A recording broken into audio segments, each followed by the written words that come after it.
यहाँ पे आज हम लोग कटोरी ब्लाउज की कटिंग 34 साइज़ पे करेंगे। यदि आप लोग के शोल्डर गिरते होंगे, आर्म होल में झोल आता होगा, तो परफेक्ट तरीका बताएंगे पेपर पे किस तरीके से कटिंग करेंगे तो परफेक्ट कटिंग होगी। देखिए, बैक साइड का पल्ला पहले कट करेंगे तो डबल फोल्ड करते हुए रखेंगे और फ्रंट में हुकाई होगा।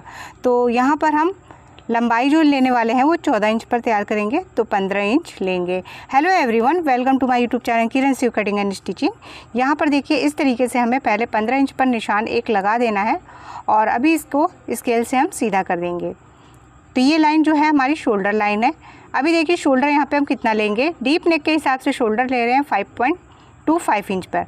आप चाहें तो इसे 5.5 इंच पर भी ले सकते हैं, यदि कपड़ा आप ज़्यादा दबाव में लेते हैं तो। दो जगह से पॉइंट लगाने के बाद हम इस तरीके से सीधी लाइन ड्रॉ करेंगे। यहाँ पर ले रहे हैं 5.75, आर्म होल वाली लाइन है, तो इसे 5.75 इंच इसलिए लिए हैं, यदि आर्म होल की गोलाई ज़्यादा होगी तो ये परफेक्ट है। यदि आपकी आर्म होल की गोलाई थोड़ी कम है तो आप 5.5 इंच रख सकते हैं। चेस्ट यहाँ पर है 34 का 4 पार्ट 8.5 इंच आएगा, यानी कि चौथा हिस्सा जो है। उसके बाद हमने 1.5 इंच का मार्जिन लिया है। कमर यहाँ पर है 28 इंच, तो इसका 4 पार्ट हो जाएगा यहाँ पे 7 इंच और 1 इंच की डॉट और 1.5 इंच का मार्जिन ऊपर नीचे दोनों बराबर रखना है हमें। आप इस मार्जिन को चाहे तो 2 इंच का भी रख सकते हैं। यहाँ पर देखिए, 1.25 इंच पर एक लाइन ले रहे हैं इस तरीके से। इसे 1.25 इंच से कम नहीं लेना है, आप चाहें तो इससे एक लाइन बढ़ा सकते हैं, कम लेने पर खिंचाव आ सकता है। अभी देखिए, यहाँ पे इंची टेप को सीधा रखेंगे, आर्म होल वाली लाइन पे एक पॉइंट लेंगे। पॉइंट लेने के बाद उसी पॉइंट को इस तरीके से करते हुए मिला लेंगे। ये हमारा हो गया आर्म होल का शेप। और यदि आपके पास कर्व स्केल है तो उसका यूज़ कर सकते हैं। यहाँ पर गले की चौड़ाई जो है हम रख रहे हैं 2.5 इंच पर। आप चाहें तो इस गले को 2.25 इंच पर भी रख सकते हैं। अभी यहाँ पर गले की डीपनेस रखेंगे 10 इंच पर। गला आप छोटा बड़ा अपने हिसाब से करेंगे, यदि 11 इंच का बनाना है तो भी आसानी से बना लेंगे। और यहाँ पर देखिए, ले रहे हैं 2.75 इंच नीचे से दूरी में और इस तरीके से ड्रॉ कर देंगे। इस लाइन को आप इस तरीके से करने के बाद अभी जो भी शेप बनाना हो बना सकते हैं, या कोई और डिज़ाइन बनाना चाहें तो इसको छोड़ देंगे, कटिंग नहीं करेंगे बस। और इसके बाद देखिए, यहाँ से लगभग 2 लाइन, यानी कि हाफ का भी हाफ, यहाँ पर हम इस तरीके से 2 लाइन नीचे की ओर डाउन करेंगे, यानी कि गले के साइड में। इससे क्या होगा कि शोल्डर जो है हमारी पकड़ बना के रखेंगे। और देखिए, नीचे कमर के पास इंची टेप को फोल्ड किए हैं। फोल्ड करने के बाद जो पॉइंट आया उसी में हाफ इंच 4.5 इंच लंबाई की प्लेट डाल दी दोनों साइड घुमाते हुए। तो ये हमने यहाँ पर इसकी निशान लगा लिए हैं। ये हमारा मार्जिन है। अभी हमें यहाँ करनी है कटिंग, तो कटिंग हम यहाँ पर इस तरीके से कर लेंगे। और ये आर्म होल की जो गोलाई है इसको भी कट कर ले रहे हैं। देखिए, यदि आप लोग कपड़ा यहाँ पर बहुत ज़्यादा भी कट कर लेंगे ना, तो आपके जो बैक साइड पर है वो खिंचाव आने लगेगा। इसलिए इतना कट करें कि जितना परफेक्ट हो। यदि ज़्यादा कपड़ा छोड़ते हैं तो वहाँ पर कपड़ा इकट्ठा होकर झोल भी आता है। अभी यहाँ पे गले की भी कटिंग हमने कर ली है, शोल्डर लाइन को भी कट कर लिया है। अब देखिए, बैक साइड का पल्ला तो कट हो गया है। अभी हमें करनी है फ्रंट की। यहाँ से लेंगे हुकाई वाला मार्जिन। यदि इसे अभी नहीं लेंगे तो बाद में लेना पड़ेगा, तो हमने ले लिया। नीचे से 1 इंच एक्स्ट्रा लेंगे, यानी कि बैक पार्ट से 1 इंच फ्रंट वाला पार्ट एक्स्ट्रा रहेगा लंबाई में। तो 1 इंच नीचे भी हमने ड्रॉ कर लिया है। ये देखिए, अभी यहाँ पर हम हुकाई वाला मार्जिन को छोड़ दिया है। और नीचे से भी जो 1 इंच का मार्जिन है छोड़ देंगे। स्केल की सहायता से यहाँ पे ये लाइन ड्रॉ कर ली है, शोल्डर लाइन। आपको जैसे आसान लगे आप ड्रॉ करते सकते हैं, यानी कि कॉपी करनी है इसकी। साइड का जितना भी आर्म होल की गोलाई है वहाँ तक कॉपी करेंगे। यहाँ से एक पॉइंट लगाएंगे जहाँ तक ये हमारा पार्ट गया हुआ है। अभी देखिए क्या करते हैं, यहाँ पर हम फिर से बॉक्स बना रहे हैं, क्योंकि फ्रंट की हमें आर्म होल की गोलाई को देना है। तो यहाँ से लगभग ½ इंच से थोड़ा सा कम हमें इस तरीके से कर्व दे देना है। ये कर्व देना ज़रूरी है, नहीं तो यहाँ पर आपको ज़्यादा झोल हो जाएगा। अभी देखिए, इस तरीके से लाइन को हमने मिला लिया है नीचे तक। यहाँ पर देखिए, गला लेंगे। गला 6 इंच ले सकते हैं आप, और चाहे तो 6.5 इंच भी ले सकते हैं। नीचे से रख लिए हैं 2.75 इंच चौड़ाई पे, और इस तरीके से इसका शेप दे रहे हैं। आप अपने अकॉर्डिंग कोई भी गले का शेप बना सकते हैं। यहाँ पर देखिए, टक्स पॉइंट यहाँ पर 10 इंच पर है और 34 चेस्ट में। और इसके बाद जो पॉइंट हमने लिया है ना, उसी को यहाँ नीचे ले रहे हैं। नीचे लेंगे अब, तो ये हो जाएगी 2.25 इंच। यहाँ पर देखिए, जो हमने 2.25 इंच नीचे लिया है, वहीं से एक सीधी लाइन को ड्रॉ कर देंगे। तो ये हो जाएगी हमारी बेल्ट वाली लाइन। इस लाइन को सीधा यहाँ पे ड्रॉ कर देंगे। अभी इसमें 0.75 इंच से 1 इंच की एक गुलाई देनी है। यहाँ से ले लेंगे 3 इंच पर हल्का सा इस तरीके से कर्व दे देंगे। यहाँ पर लेंगे 1/2 इंच, तो 1/2 इंच पर एक निशान लगाए हैं और इस निशान को बाद में हम तिरछा करेंगे। अभी देखते हैं यहाँ पर जो मार्जिन है ना उसको ड्रॉ कर दे रहे हैं, तो उस मार्जिन को इसलिए ड्रॉ करेंगे ताकि कटोरी का शेप निकाल सकें। अभी देखिए जो चेस्ट लाइन है हमारी, तो हुक आई वाला मार्जिन छोड़ देंगे। चेस्ट जो है हमारा 4 पार्ट 8.5 इंच वहाँ पर रखते हुए इंची टेप को फोल्ड कर देंगे। फोल्ड करने के बाद देखिए जो आया है हमारा 4.25 इंच, यानी कि 4 और छोटी छोटी 2 लाइनें यहाँ पर देखिए। इसके बाद इसी में 1.25 इंच प्लस कर देंगे, तो ये हमारी हो जाएगी कटोरी की नाप। तो इस तरीके से आप किसी भी साइज़ पर निकालेंगे 36, 37, 38। यहाँ से देखिए ले रहे हैं 2 इंच, जो अंदर वाली गुलाई है आर्महोल की वहाँ से ले रहे हैं 2 इंच और यहाँ से लिए हैं गले के पास 1 इंच ऊपर। इस पॉइंट को हमें तिरछा इस तरीके से करते हुए मिला देना है। तो हमने मिला दिया और यहाँ से दे देंगे आर्महोल कटोरी का शेप दे देंगे। तो ये हमने राउंड शेप इसका दे दिया है। अब देखिए अब यहाँ पर हम मिलाएंगे इस तरीके से तिरछा, तो मिला देंगे यहाँ पर और नीचे की ओर इस तरीके से मिलाने के बाद अभी हमें करनी है कटिंग। तो अब हम यहाँ पर इसकी कर देंगे कटिंग। यहाँ पर आगे वाले आर्महोल की गुलाई की हमें इस तरीके से कटिंग करनी है। अभी शोल्डर लाइन की भी यहाँ पर कटिंग कर देंगे।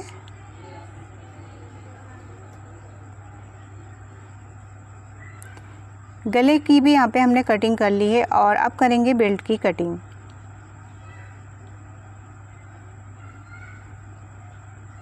तो इस तरीके से बेल्ट को कट कर लिया है और ये जो हमारा 1/2 इंच का टक्स पड़ता है इसको कट करके निकाल देंगे और यहाँ से कटोरी का जो शेप है उसे भी कट कर लेंगे। तो यहाँ पर देखिए कटोरी का शेप हमारा निकल के आ गया है। देखिए सारे पार्ट तो यही रहेंगे, बीच वाले पार्ट में हमें बढ़ाना होगा। तो इन पार्टों को हटाते हैं और लेते हैं इस तरीके से फिर से एक पेपर और यहाँ पर देखिए जब कपड़े पर लेना होगा ना तो इसे डबल कपड़े पर ही सारा नाप लेना होगा।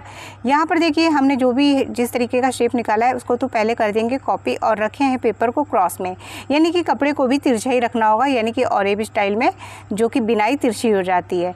तो हमने यहाँ पर सेम टू सेम निशान लगा लिया है। अभी देखिए नीचे यहाँ पर बढ़ा रहे हैं 1.25 इंच, यानी कि ये टक्स बनेगा जाके हमारा। दोनों साइड से 1.25 इंच बढ़ा लेंगे और देखिए ऊपर गले के पास जाएंगे लगभग 1/2 इंच के करीब ऊपर की ओर एक निशान लगाएंगे और यहाँ नीचे की ओर ये देखिए ये लाइन है और यहाँ से डॉट डॉट करते हुए इस तरीके से करके हमें मिला देना है। तो हमने यहाँ पे मिला दिया है।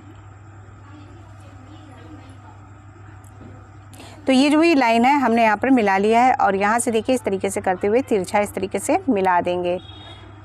ठीक है, अभी हमने यहाँ पर इस लाइन को इधर की ओर मिला दिया और उसको कर्व दे दिया है। अब लेंगे यहाँ से देखिए इंची टेप को सीधा रखेंगे, फोल्ड करके एक पॉइंट पर निशान लगा देंगे। तो ये निशान लगाते भर में हमें टक्स पॉइंट मिलेगा। तो इसे हम ले लेंगे नीचे की ओर 1.25 इंच पर और यदि इससे ज़्यादा 36 साइज होगा तो 1.5 इंच तक ले सकते हैं। ठीक है, अभी यहाँ पर हम इसको तिरछी लाइन मिला देंगे, इस साइड भी। तो हमने यहाँ पे जो निशान लगाया अब इसका देखिए टक्स डालेंगे 1.25 इंच पर और इसे ऊपर की ओर मिला देंगे लगभग 2.75 इंच तक। अभी यहाँ पर तिरछा इस तरीके से हम मिला देंगे तो ये हमारी टक्स हो जाएगी। अभी इसकी हम कर देंगे कटिंग।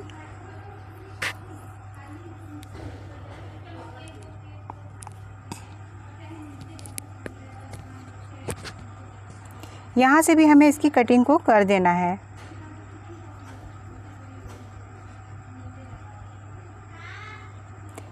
इस तरीके से यहाँ से फोल्ड किया, फोल्ड करने के बाद ये मोड़ जो आया है यहीं से मोड़ते हुए हमें इसको इस तरीके से निशान को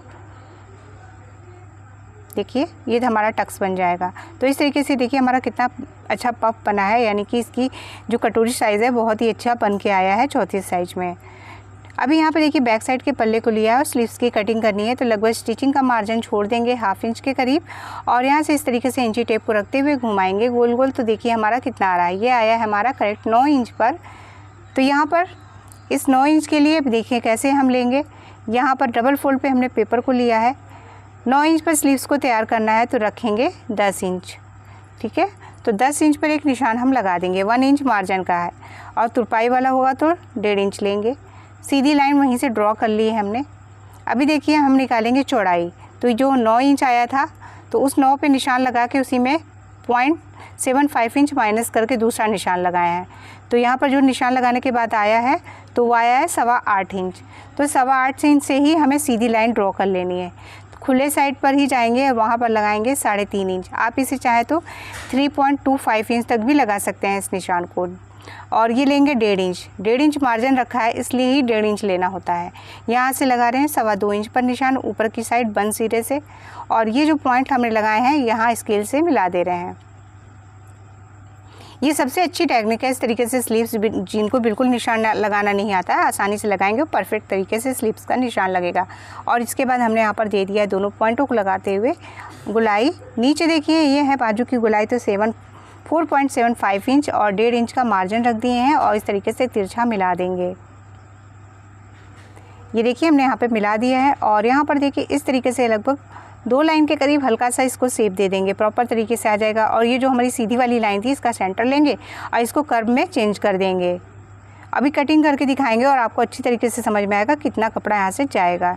ये हमारा मार्जिन है, लेकिन स्टिचिंग करते समय देखिए हमें हल्का सा कर्व देते हुए स्टिच करना होगा। तो ये बाजू जो होती है चिपकी हुई आती है, इसका शेप यही होता है। यदि आपके पास कर्व स्केल है, स्केल का जो होता है उससे भी आप ये निशान लगा सकते हैं, लेकिन प्रैक्टिस करेंगे तो आपका परफेक्ट बनता है बाजू। कोई ज़रूरत नहीं होती है बार बार इसको नापने की। अभी यहाँ पर जो भी निशान लगाए हैं हमने यहाँ पर कट कर दिया। बाहर वाली गोलाई से ही कट करेंगे, अंदर वाली गोलाई की बाद में कट करेंगे सिंगल करते हुए। अभी हमने यहाँ पर कर लिया है सीधा इसको, और देखिए इस तरीके से करते हुए जो भी हमारा आगे वाला हिस्सा है इसको कट करके निकालेंगे। तो ये निकालना ज़रूरी है, नहीं तो यहाँ पर हमारा कपड़ा जमा होने लगता है। ठीक है, अभी हमने यहाँ निकाल लिया है इसको, और देखिए इस तरीके से मिला के भी हम दिखा दे रहे हैं। देखिए यहाँ से 1/2 इंच छोड़ेंगे और इस तरीके से गोल गोल घुमाएंगे। और यहाँ पर यदि वीडियो पसंद आया होगा तो प्लीज़ लाइक शेयर सब्सक्राइब हमारे चैनल को ज़रूर कीजिएगा। और किसी भी नाप पर आपको ब्लाउज़ कटिंग चाहिए तो आप हमें कमेंट करके बता सकते हैं। आपका हमारे वीडियो पर आने के लिए तहे दिल से धन्यवाद।